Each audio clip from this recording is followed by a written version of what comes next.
hills and build them high. Makes a long time climbing before I die. I want the chance that's bit in his eye. Oh, well, they gave me bars, but I can see between to a dusty yard and a long gone green. They call that freedom, if you know what I mean. And I drown my sorrows, but the whiskey's gone. I'm sober as... Hello, everybody. Welcome to Shortbangers. I'm Matty, hosting as always. Tonight we've got John. John, how are you doing?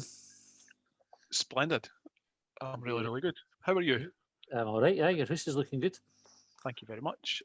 After many months to stick for 150k on Hanlon Hill in particular, we're in the final furlong. So just need to get some Hibs memorabilia up on the green and white walls, and we are laughing. Ideal. I've been doing DIY the day, and I hate it, and I'm shite at it. So if any of the listeners are really good at painting and decorating or putting blinds up or anything, give me a shout, because I'm fucking humpty at it. We've also got Brian back for a special guest appearance. Brian, how are you keeping, mate? All right. Very well. I bought a planter. You bought a planter? Aye. In my house, I've got the TV on the wall, and at the bottom, there's a double socket and a brush plate. And I hummed and hawed what to put there. And then I decided on Saturday I'm going to buy an indoor planter and yellow paint to match my cushions and my throws. And then I wanted some decorative stones. I bought LED lights, and I'm going to get artificial plants. And I had it in my head that it was going to look marvellous. It's the type of thing you'd make a documentary on, or you'd get like a wee 5-minute segment on Newsroom. So against everybody's judgment, I went ahead and done it.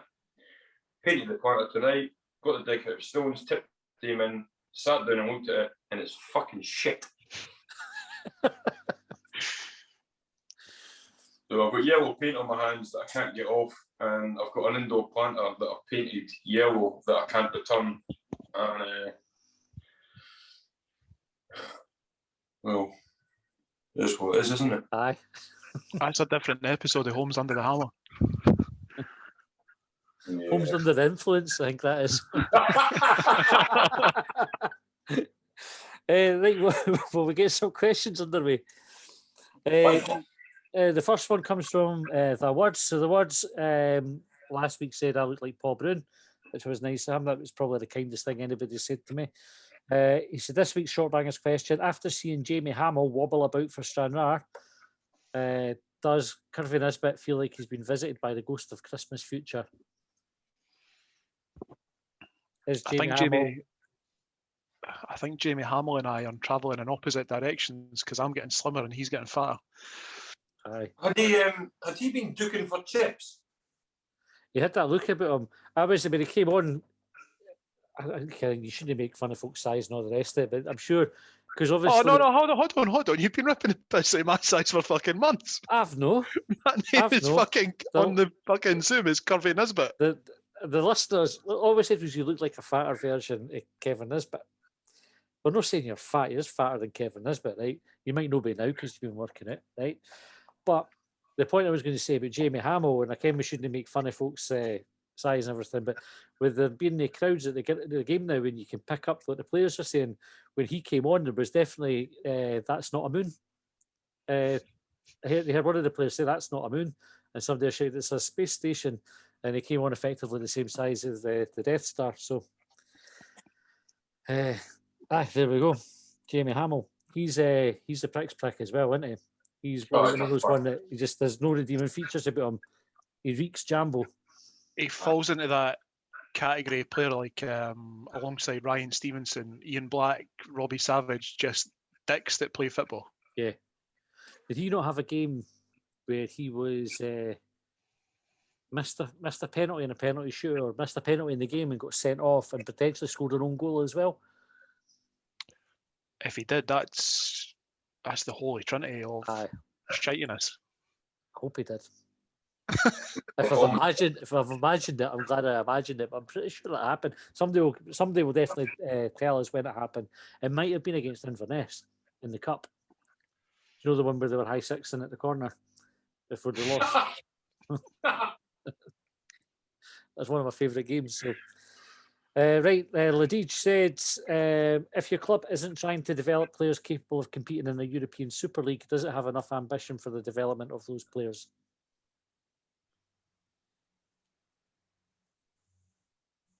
The stumped look on both of your faces is a price at the moment. I didn't really understand the question, so I'm just going to say yes. Yep. John, we're going with yes. How do you develop players for something that doesn't exist? This is a good question.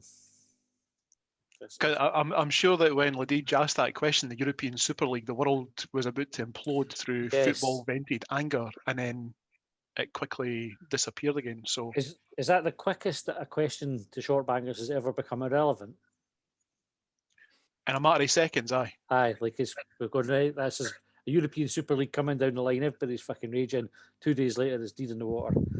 What was your, can I go off on a wee tangent? Did you see the report for, I think the Daily Record and the Sun were battling out for the exclusive today, but seemingly Celtic and Rangers are involved in a sort of shittier version of the European Super League along with a number of other British clubs. Do you think that is A, legitimate, B, a lot of shite? Yeah, I think it's B, a lot of shite. And I think what's happened is Rangers and Celtic, desperate to be fucking relevant, have put that story out because they were not quoted in any way, shape or form with the Super League, with the big six out of England and other big clubs in other countries. There was not a sniff of Rangers or Celtic. And I think their egos were that badly fucking bruised that they've come out after it and said, Keith Jackson came in and wrote on their behalf. Aye, Premiership are trying to get us honest. I've got some paperwork I just can't show you today. I left it in my other coat. Fucking Keith Jackson. Keith Jackson. Beldam Lascar said, where is Brechin or Brechin if you're Gordon Ramsay? Everybody seen that on the internet this week? No, didn't he tell me he's putting on a fucking stupid accent again or belittling Scotland? He said it's something like his ancestral home in Brechin. Is he not for Govan? Fuck knows. You never know what to believe of Gordon Ramsay because I think 95 or more % of the stuff that he says is bullshit. Do you think he's a parody of himself?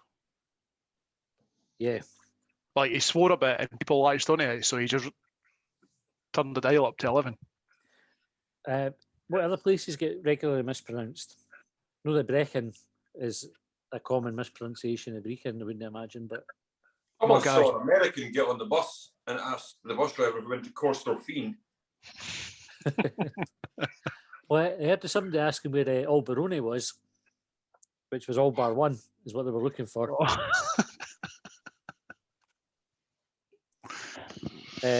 Resto Rig, John. Resto, aye, but come on.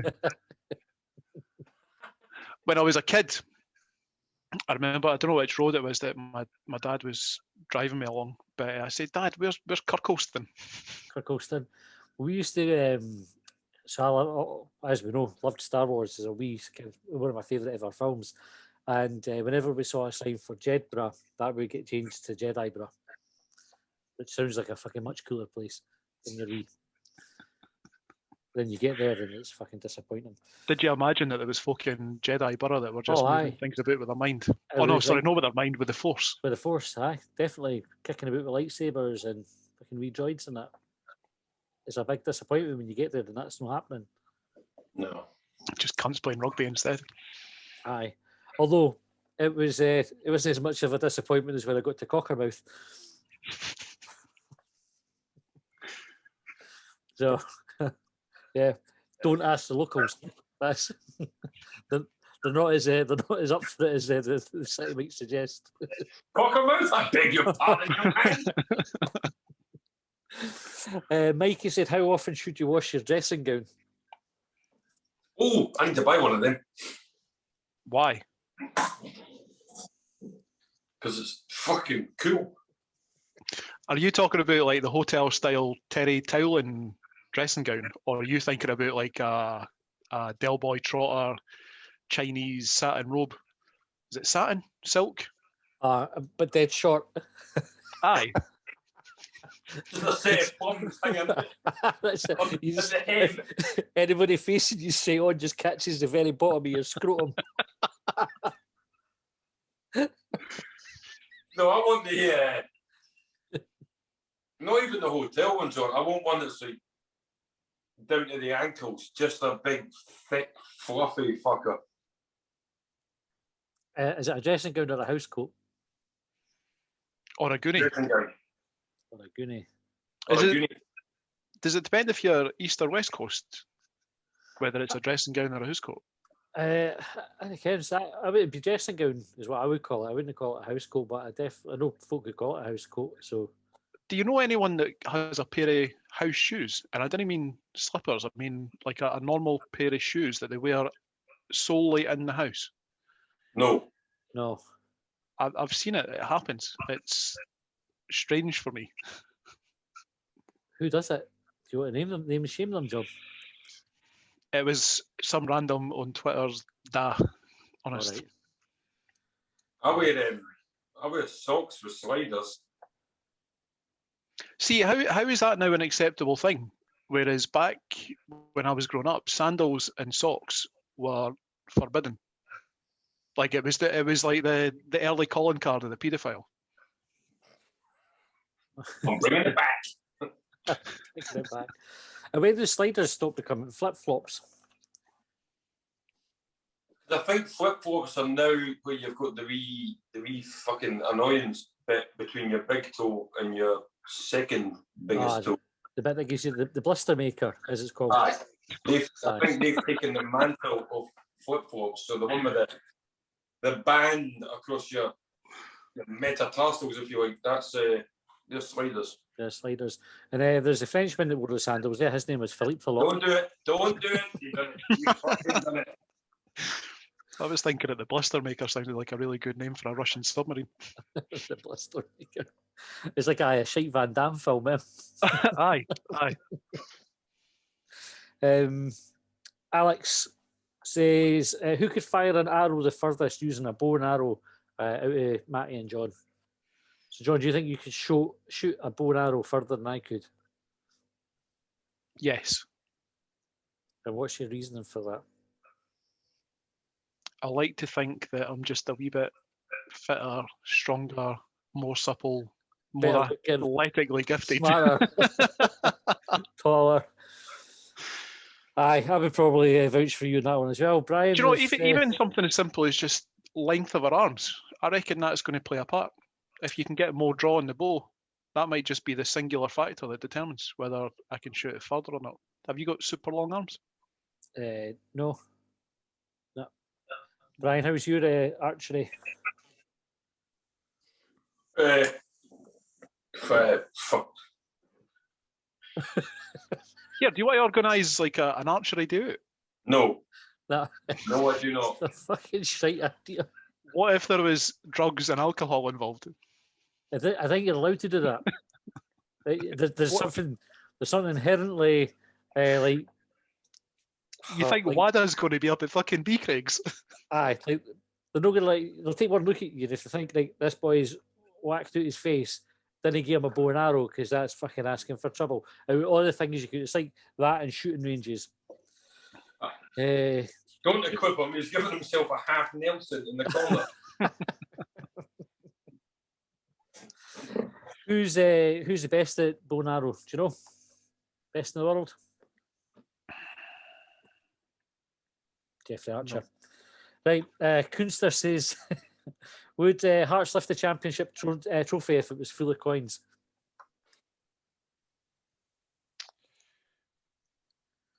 Maybe if it was shaped like a cow and was sitting in the main reception. Aye. Or like a poppy tin. I think it's a whole nonsense thing, this refusing to lift the trophy for a number of reasons, right? You could sort of understand it. See if there was a big fucking crowd there to see them and it was like a big grand gesture. Fair enough, you'd go, all right, they're down in front of folk, the TV cameras and that are going to be there. It's like a Just two turn their fingers. back, black power salute. But to an empty stand. So they're going to have somebody bring it out, put it on the wee plinth or whatever. So there you go, lads. You can pick that up. And with nobody else there, they're going to go, nah, you're all right. So it's going to be awkward because if I was the person putting it down on the plinth, I would go, I'm not fucking taking it back. Somebody's going to have to move it. And then it's like a battle of wills, isn't it? Like, who's going to actually take it? So somebody for Hearts is going to have to pick it up. They're going to have to accept it anyway. So it's like the shitest of shite gestures that could only come for that particular club who fucking excel in shite gestures. First game of next season and it's still there as they're walking out. Aye. They raise the championship flag and it's just they just pull the rope and I'm going up it. I reckon how'd you come with this up? Well, just no, all right. I reckon what's going to happen is that there's going to be a representative for the SPFL, puts the trophy on the plinth like you suggested, and everyone's going to go about their business. And it's going to sit there, and then Craig Levine's going to come in dressed up like the Hamburglar and just run away with it. It's mine. It's finally mine. As he spent his garden leave building a tunnel underneath the pitch that he could just come up, grab it, and disappear back out of it. BBC will make a documentary of it again. Oh, fucking! Oh, I don't know. I was going to say escape to victory. Finally got something for the sideboard, Judith. Harry Potter in the tunnel of choke trophies. TCS said, how many steps is it from Waverley Station to the Holy Ground? So, John, you do the train to the games, don't you? Aye. I'm going to say it's somewhere in the region of 4,500. Oh, I was going to say 4,600. Well, there you go. Well, I'm going to say... No idea why, because I don't even fucking go to the games. But is this, hang on, so is this for the top of the Waverley Steps or is it for the back entrance? Because that's going to create a difference. Take your pick. Your route would change as well, depending on which way you go. So I'm going to do it in half of that because I'm going to hop. So I'll say 2,700. There you go, right? Kaiser. Still with your ankles. I saw you do the keepy uppies. Oh, that's a good point. This is a good point. I'll hop on my good ankle. Kaiser Sosa said, if there was a Super Tramps League, what 6 teams would make the cut? Airdrie. Is this throughout the world or just in Scotland? I would go for Scottish teams. Airdrie were definitely on my hit list for this one as well. Falkirk. Hearts, Falkirk. Was it Super Tramps, did you say? Yeah, Super Tramps. Is this based on the fans? I like how you enunciate that. Super Tramps. Super Tramps. Yeah. If it's based on the fans, I'm going to put Rangers and Celtic in there. Yeah, they can both go in. So we need one more to make up the 6. Who are just bastards? Well, there's loads of them that fit into that. I think Airdrie. I think it's like the who was it we were describing before? Jamie Hamill. Aye. Like you have to be a particular type of bastard to find yourself in there. Put Stranraer in then because I fucking hate Stranraer. Yeah, right. There we go. There's a 6. Airdrie, Hearts, Falkirk, Rangers, Celtic, and Stranraer. I'm all for them breaking away. Aye. And going to do their own thing. Rangers Celtic would fuck off, to be honest. And Hearts, actually. And Forfar. Forfar. 4 East 5-5. That's the scores. Right, 150k on Hamlin Hill. Right, you need your attention for this one. During a particularly difficult job, which approach is best to take before bearing down for the birthing? A Johnny Wilkinson style hand clasp for a conversion kick, or a John Collins Hibs team photo hand on either knee style? Star context, this is a proper breather of a Toley. So I can't think of the John Collins post. So I'm going to say the Johnny Wilkinson. Like you need to power up the legs, get the blood flowing into your thighs for that. There was a picture thing I saw that it was, I can't remember if it was like a medical book or if it had been shared. It's one of these ones that's got a diagram of ideally how you should shit, and it's basically almost in the fetal position. So you're like with your knees at your chest. Lying on your side.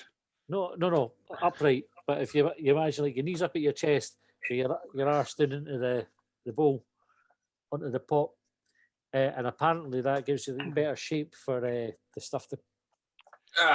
You would get maximum gape. wouldn't Aye, that's it. It's meant to be the most efficient way to do it, but I think. I think I've just got an insight into Brian's fucking newborn history. Toilets aren't designed for that.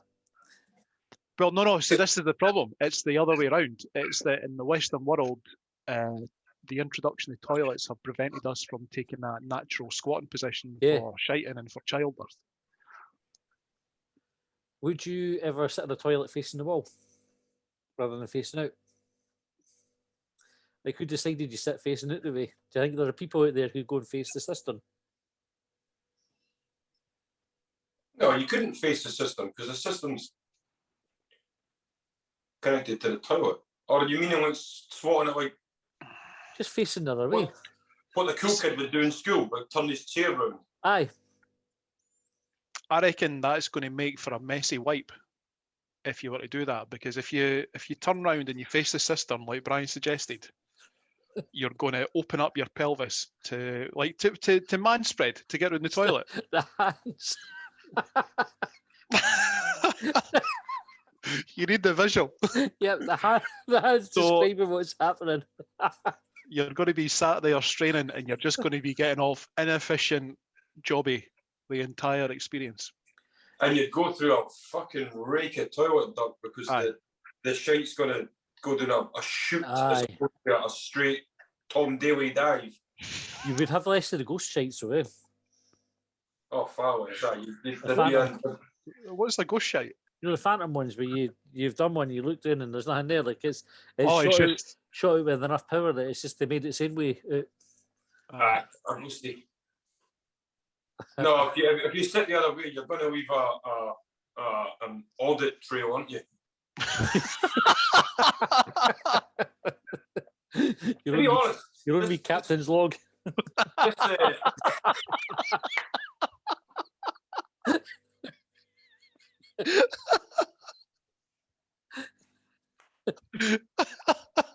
be honest, this whole question's irrelevant to me because most of my shites are done whilst I'm out walking. If anything, I'll be gripping onto a handrail. Oh no! Worst one, I'm sure we've talked about it before. The tricky poo that the breaks halfway out, where it's not far enough out for gravity to take hold, but too far out for you to easily push it. And then you're left with a dilemma of just waiting it out or trying to wipe it out. And then it's like a warrior attrition, isn't it? It's just you against the jobby. Just wiping. Which is another one of the shitey Van Damme films. Charlie says, or asks, is Croy a real place or a made-up place by ScotRail? Have you ever been to Croy? No, but I've heard. Do you know? I answered a question in a pub quiz once. Well done. And it was fuck off. It was about city. It was about stops or something, and I knew it. I knew it was the answer was Bristol Temple Mead because of the amount of time that I'd spent in the Waverley listening to not listening to announcements in general, just when I was there waiting for my train.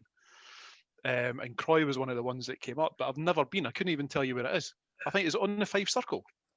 No, I think it's near Falkirk and that. Like if some of the trains to Glasgow go past Croy or through Croy. Sorry. It's where the Croy carp come from. Factual. What is so significant about Croy carp that they have their own name? I don't know. Croy Aiken. You get Croy Aiken. Croy me a river. Croy story. Croy's in the good. The Croyan game. We think Croy's real anyway, Charlie, to answer your question. The Cal Chalmers is, do you think Susan Boyle would rather get bummed off a griller or masturbate? Well, this is the tables getting turned on us. This puts Susan Boyle in the position of power, which is good. So she's getting to choose what happens. But she either get bummed by a gorilla or masturbate. Yeah. If you think back to the original Susan Boyle question that got pitched as way back when. Do you think gorillas masturbate? 100%. They must do. 100%. They have to. Without consequence as well, and without shame. I was reading something recently that there was a group of monkeys, I can't remember where it is in the world, but they've reached the Stone Age in terms of their evolution. That means that they've got tools, like stone tools for, I don't know, fucking opening coconuts, for example. It's true. It was on, I watched it was on Attenborough. Actual factual. Yeah, actual factual. They do, I can't remember where it was, but they basically, they get stones, bash them until they're a suitable size and shape for it, and then they use it to hammer open food.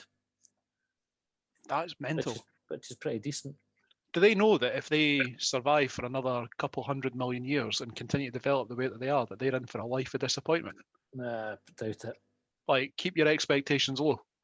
That's what I'm saying. Right. Pre-match rituals, any that you stick to? That was from Mark Cochran. Working on that.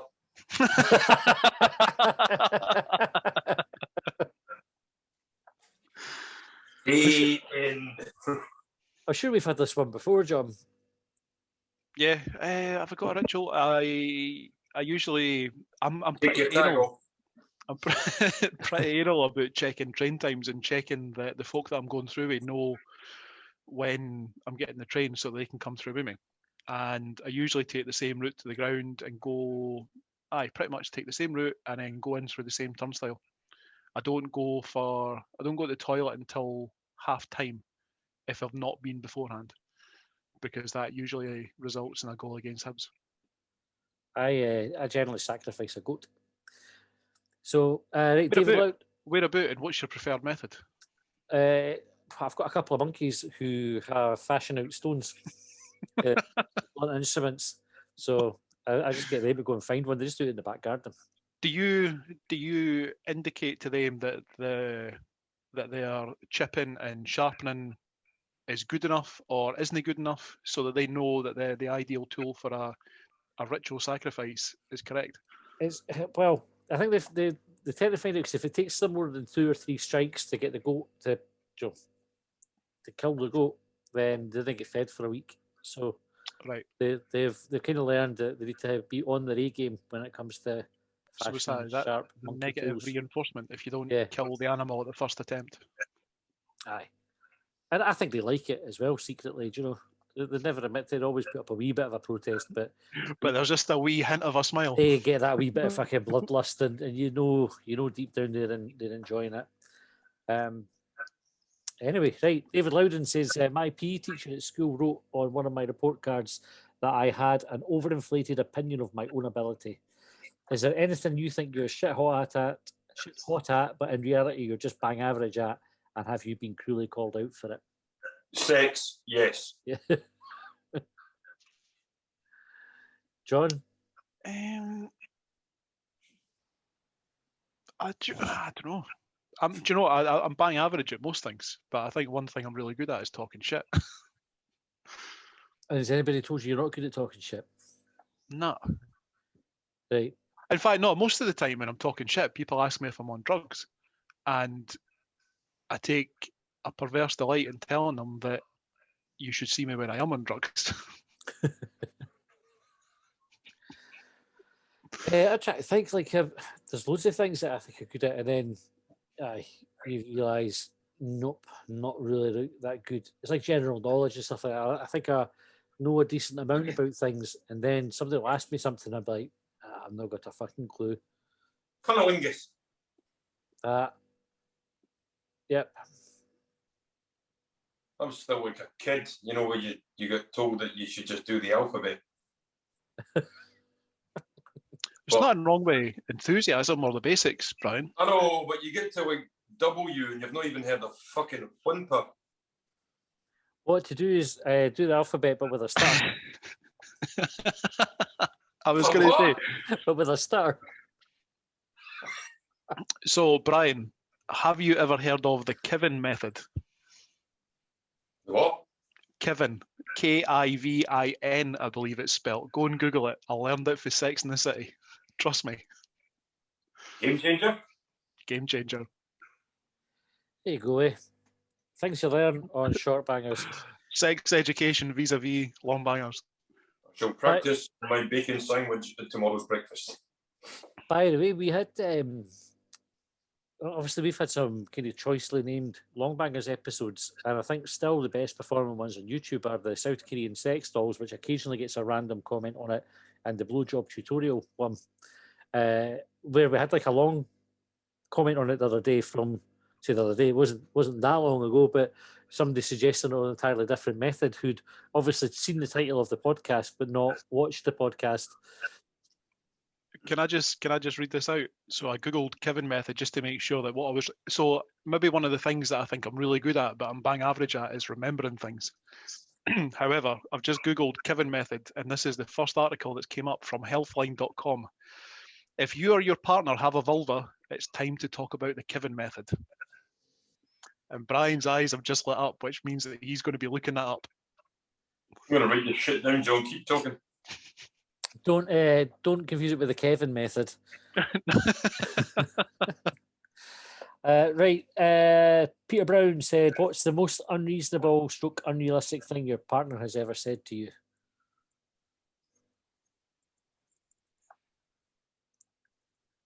What's the most unrealistic or unreasonable or unrealistic thing your partner has ever said to you?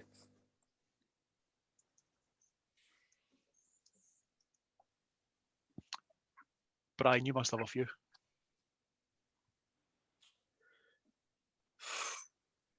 Mine's about you're thinking. Mine's generally revolve around stuff to be done within a certain time. Like I've often thought of the phrase, "I drive a Nissan Qashqai, not a fucking TARDIS." But try to kind of get things done. You're like, there's no way you can get all this done in the time. Usually it's before I have to get to Easter Road as well. But that's probably the one.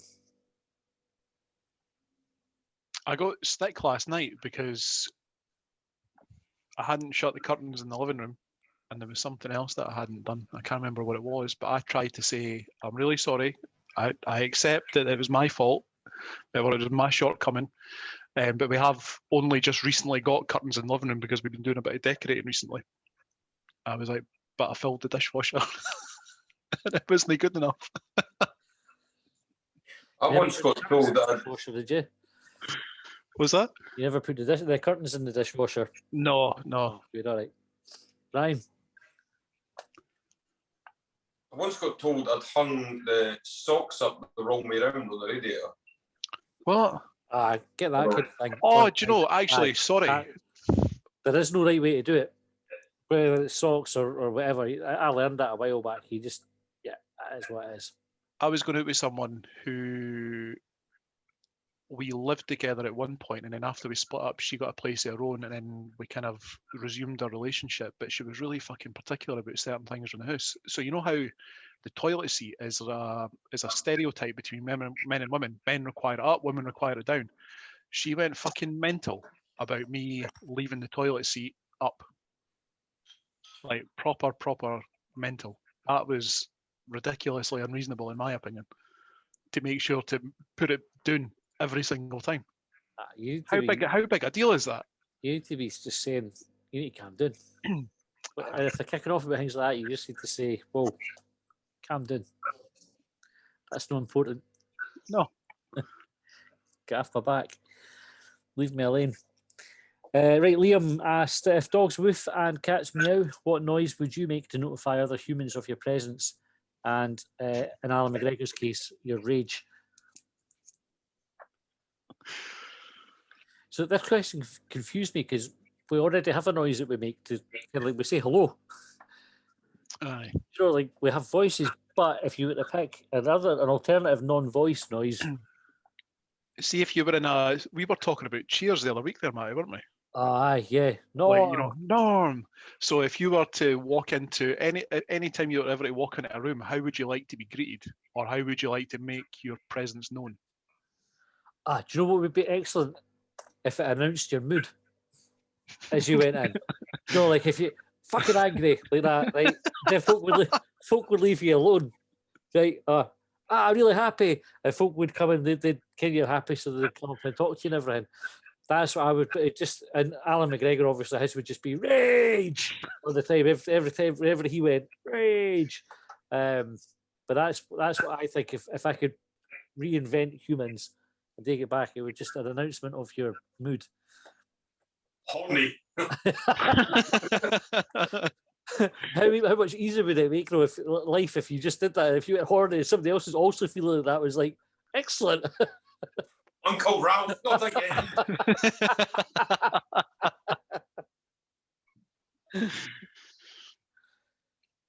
John, what would you go for?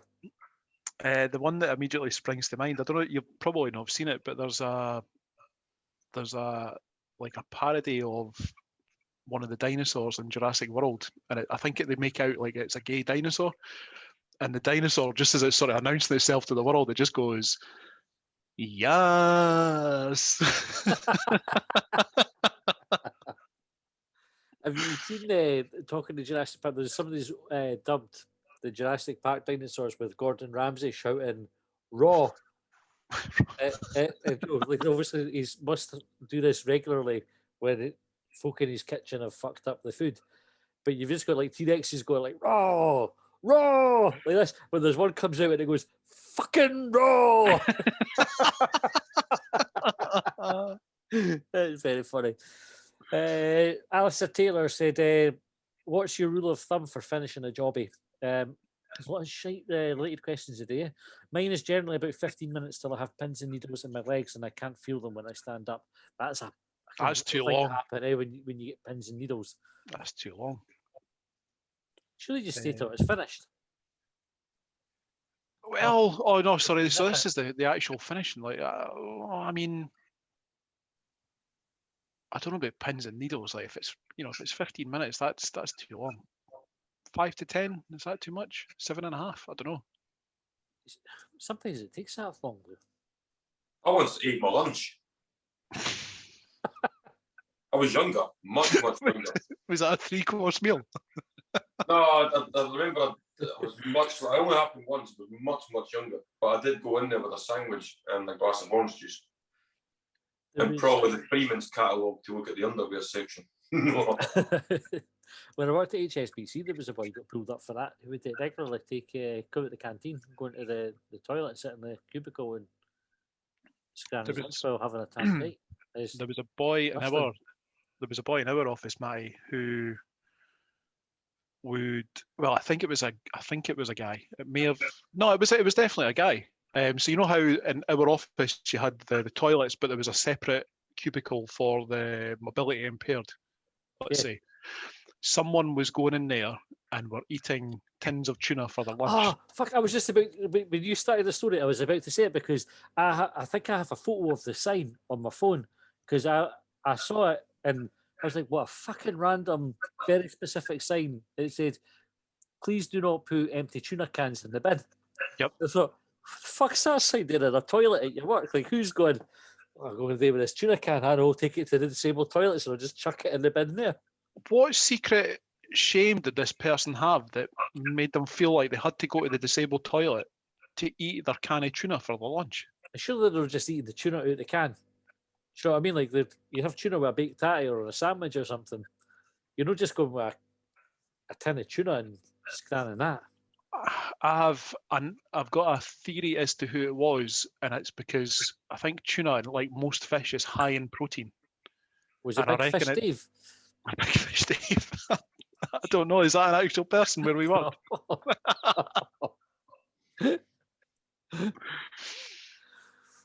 Fucking random. I remember seeing that sign and I thought about that for a long time. The thing is, I don't know what it is about the disabled toilets, but I remember getting told a story about how. So you know how men's toilets have the stereotype as just being kind of like the toilet, you know, the worst toilet on earth, like Train Spotting. Yep. Just covered in reeking of shite. So the story that I got told was about the disabled toilet in one of the ladies' cubicles, if you like, and someone had taken a shite in the disabled toilet. And they are typically smaller than your average. So how, like, what the fuck was that person doing? Taking a shite in the toilet? Sorry, not in the toilet. Sorry, not in the toilet. They took a shite in the sink. Oh, what? Someone took a shite in the sink. How disabled do you think they were? Well, not disabled enough that they could fucking squat over that sink. What the hell? Well, they might be visually impaired. You know? Maybe.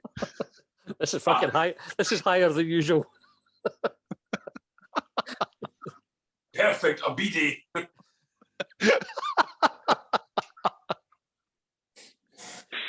Weird thing. I saw long You and didn't hard. shite in a bidet?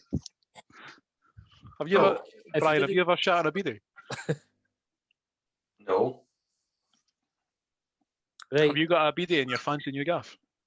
No, the first time I seen one was or used one was in Malia when I was on holiday with the boys. But they used to sweep like till fucking 1, 2 o'clock in the afternoon. So I'd get up by myself, go and get a Spanish omelette. I'd buy a newspaper, about 6 or 7 bags of crisps. I'd go back, lock myself in the bathroom, sit on the bidet, read the paper, and eat crisps. And that is like manna from heaven for me, getting your arse tickled while eating Monster Munch.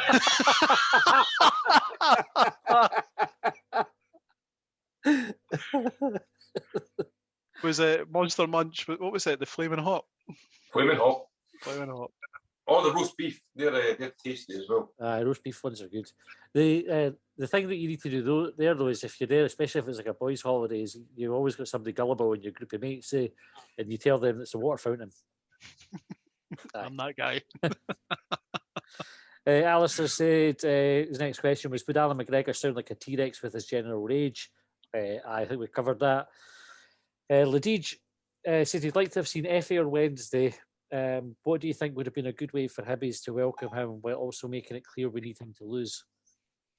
1 moment. Siri's just trying to answer me here. Choose the right audio apps for you. Did you hear that?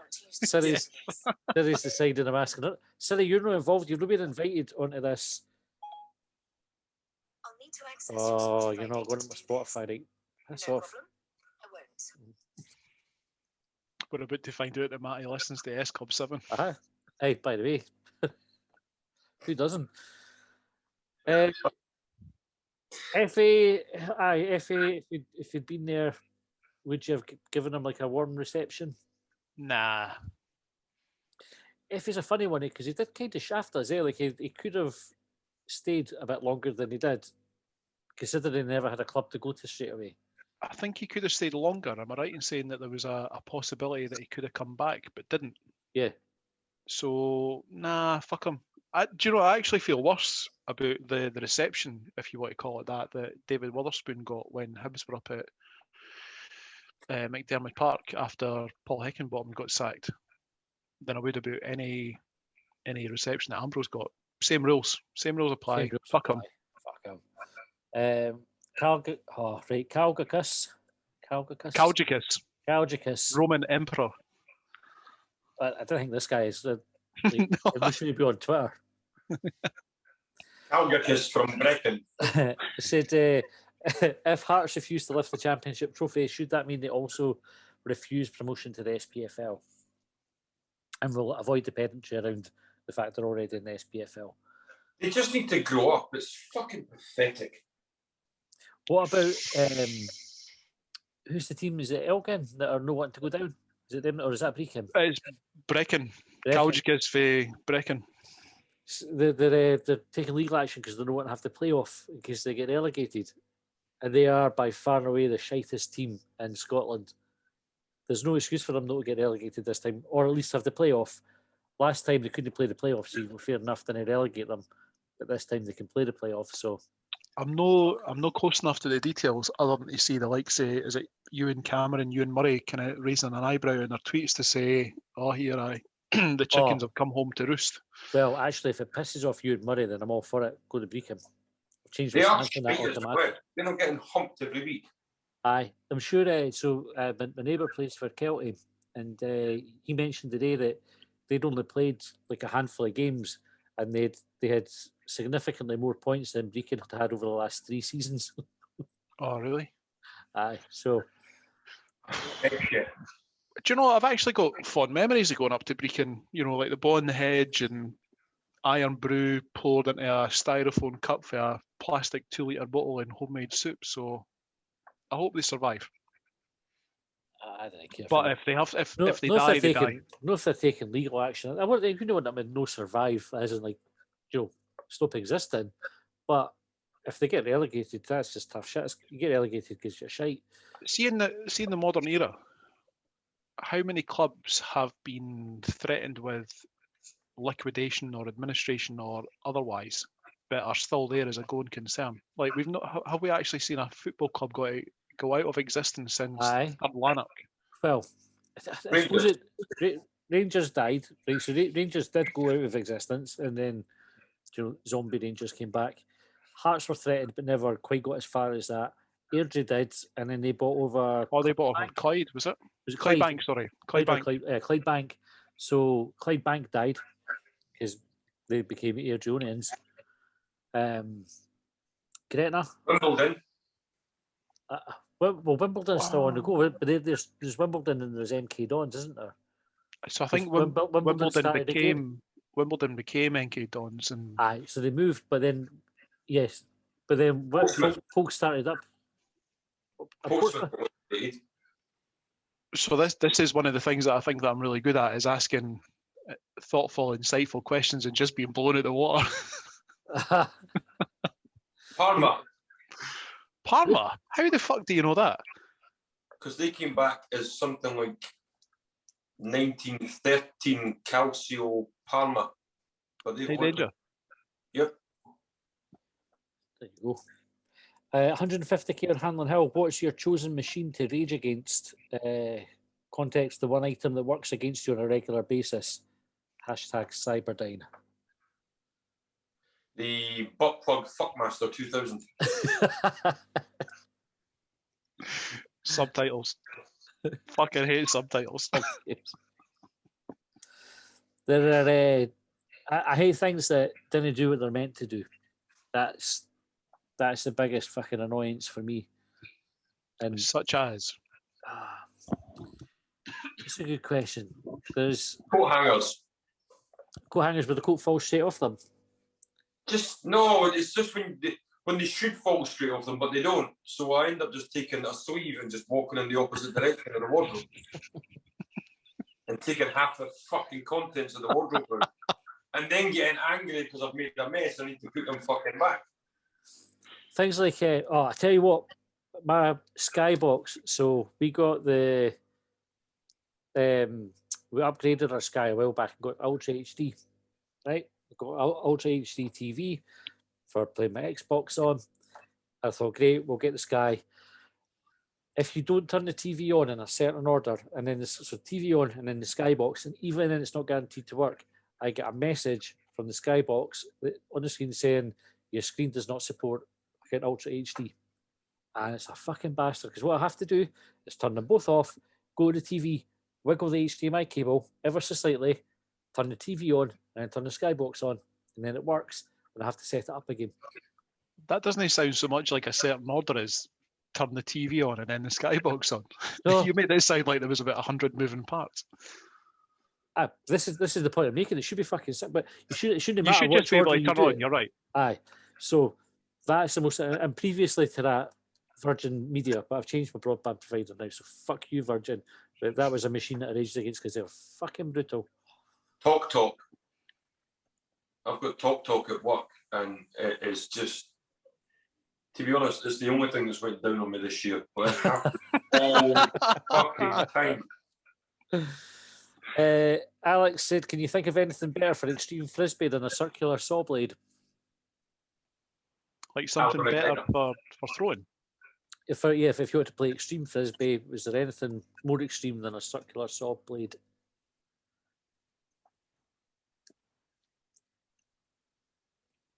You did a tin where you've had to open it with a tin opener. The lid for that. You didn't get too many of them these days. A bowling ball.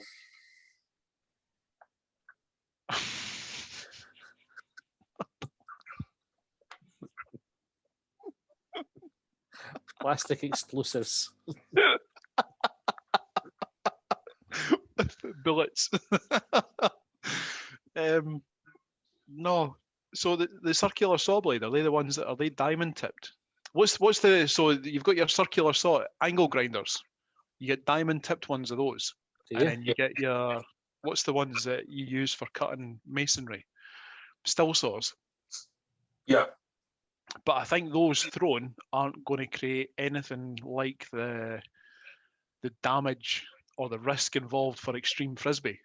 You need an engine behind it to spin them at the necessary revolutions. Nah, circular saw blade. If you think when you throw a frisbee, it doesn't fly static; it spins. Do you know? So if you were to take the circular saw blade, throw it like a frisbee, that's got momentum. That's going to do some damage if it hits you. Imagine trying to catch it, I'd tip it over the bar. and then you lose the tips of your fingers with it. Just cast spells with that one day left foot of yours. Imagine the mess it'd make to any dogs that were in the park. Oh, Dinny, that gives me the fear.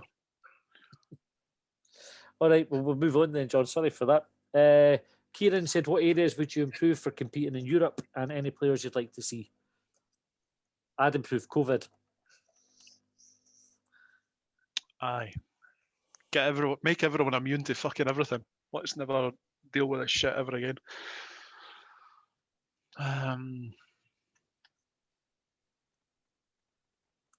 What do you think would give Hibs the best chance of success in Europe? If we could get a bye. Do you remember there was a question that we had a while back? I forget who it was that asked it, but it was if you had a superpower or if you could make something really inconvenient for people. Yeah. There was So if you were burgling somebody to make something inconvenient, was it that one? Or? Yes. So how could we, under cover of darkness or like the Invisible Man, go and make the European opposition inconvenienced? What would you inconvenience them with? Well, there's I might read an old Roy of the Rovers when I was wee, and one of the things that happened to them was they got food poisoned by the opposition, who basically doctored their food in the hotel they were staying in that night. I'm sure they tried to keep them awake through the night as well, so that when Melchester Rovers got up for the game the next day, they were all dodgy tummies and knackered. And if I remember right, they won the game because the doctor, the physio, had smelling salts. That was the first time I heard the smelling salts. That's what cured them. You can get through this game. I've got some smelling salts. Have a wee sniff of this. You'll be right as rain. That'll cure your food poisoning. Fucking smelling salts. It was Potters.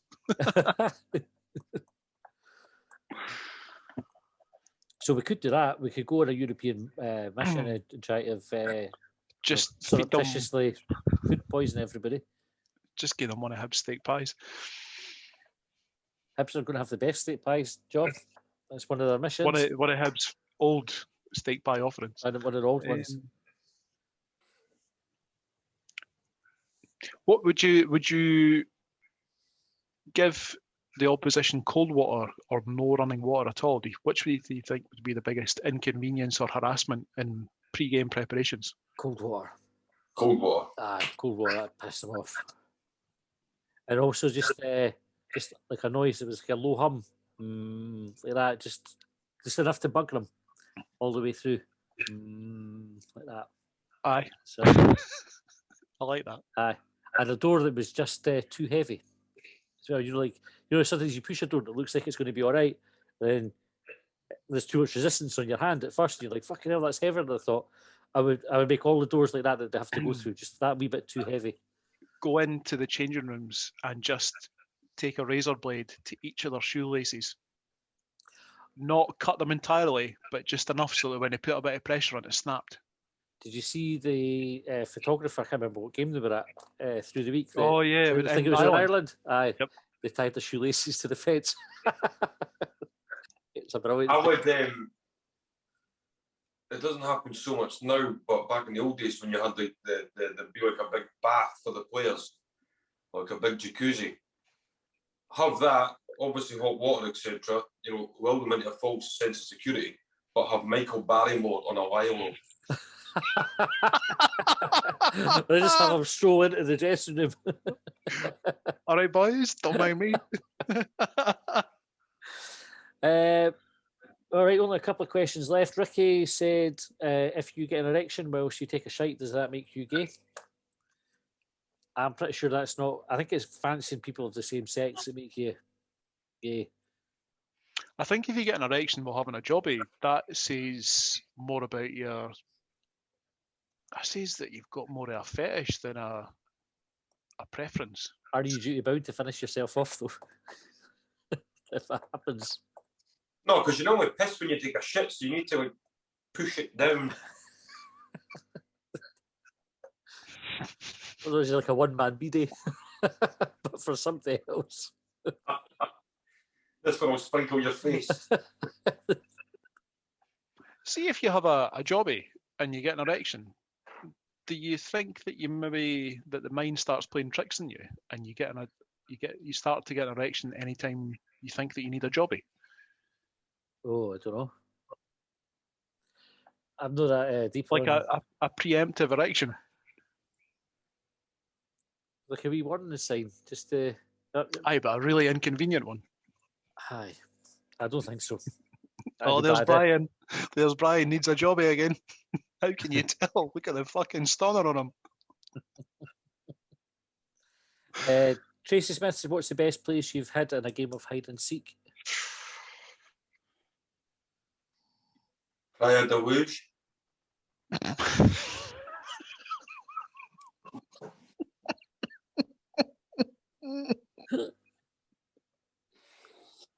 Oh no. Wow.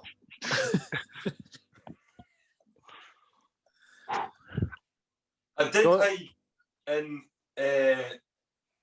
my mother's when my daughter was there and two of my nieces, and I defied all physics and managed to hide in like a really, really small wardrobe. But I was so good at it that about 20 minutes or so I elapsed and nobody had found me. And I eventually emerged, and it turns out the three kids were down the stairs playing a completely different game because they'd fucking get up. So I was fairly annoyed at that. John, you had a good one? You might remember this, Matty, but before Livingston Centre looks like it does now. Do you remember that there was a multi-story and there was like a red brick multi-story? Yeah. And then there was like sort of white bits that were bolted onto the side of it. So we used to play Heidi there. But the thing was, so you remember like that you had like long passageways and you had, if I remember rightly, it was almost like ramps that were sort of zigzagging back and forth. So within those zigzags back and forth, it were what you'd imagine a fire escape to be now with stairs. Folk had kicked out windows and whatnot, so you could go out there and climb up the outside of it. So I used to play hide and seek in there. Excellent. What about the second floor of Tynecastle's main stand? Because seemingly they've just decommissioned all the work they were planning to do. So it's basically just a big area with like doors and stairways that lead to nowhere. In fact, hide and seek, that's more like a fucking escape room day, isn't it? We used to. I've done it with a couple of teams. Like I tend to work a lot of like back shifts, so you'd be finishing when the rest of the office have all gone home. And occasionally, what we would do is if somebody went to the toilet in the team, if it was quiet, they get everybody else to hide, so that when the person came back for the toilet, there's no one there. It's quite an amusing thing. Like it causes maximum confusion because they start to think things like, I don't know if I got the time wrong. Is it gone home time, or has the fire alarm gone, or because it's no normal thing to do, is it? Just to kind of disappear. That's decent. When I was wee, a hide and seek story. This will tell you like a lot about how bad kids we were. we used to play. So in the duo, there's like a number of different streets round off one main road, and we were playing. So I would have only been 12, 13 maybe. Wee guy called Gary for the Duns was it, and so we've all gone hidden. We were. He's come looking for everybody. We're out in the street that we were in and over the road. He's come looking, run across the road, and got hit by a pizza delivery van, knocked him down. And to our shame, obviously once we knew it was okay, at least two of us ran and got in the den to make sure we weren't caught. He was fine, like he wasn't hurt. He never found us anyway. So I think if that counts as a decent hiding place. Right, last question goes to Alex. He said, will Alan McGregor hear the news that Hearts are raging about lifting a trophy and try and outraging them by refusing the SPFL League trophy, thus making him the reigning champion of absolute ragingness? Do you mean like John Terry turning up in a Chelsea kit, full Chelsea kit? Imagine if Alan McGregor went to Tynecastle on championship non-lifting day. Up, smash the trophy. Fuck your trophy. Bang. We are the real winners. Yes. Jumps in his motor back to Ibrox to shout at his defence. He could just turn up and steal the trophy. This is 56. 56 of a kind of fictional number we're counting to. Right, that's us done for the evening, guys. Brian, been great having you on. Hope you come back again soon. I'll think about it. Good. John? There's a wee in-joke for you.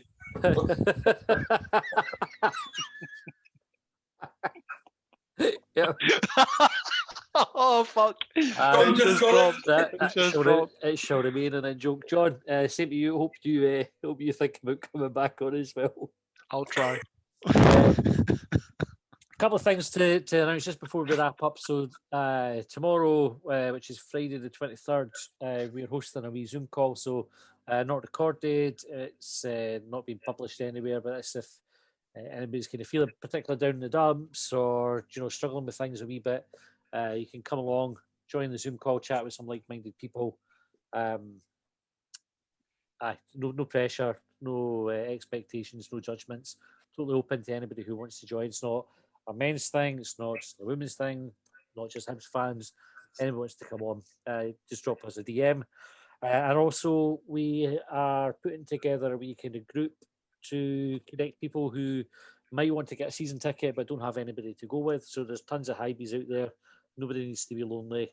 If you are wanting to go to games but don't have anybody to go with and want to get put in touch with somebody, give us a shout on Twitter and we'll do what we can for you. We'll be back with Quick Bang after the Motherwell game on Saturday and then Longbangers again on Monday. Until then, thanks for watching and we'll catch you next time. Dry County line, I pledged upon. Well, they trailed me down when I broke free. I drank all the whiskey in Tennessee.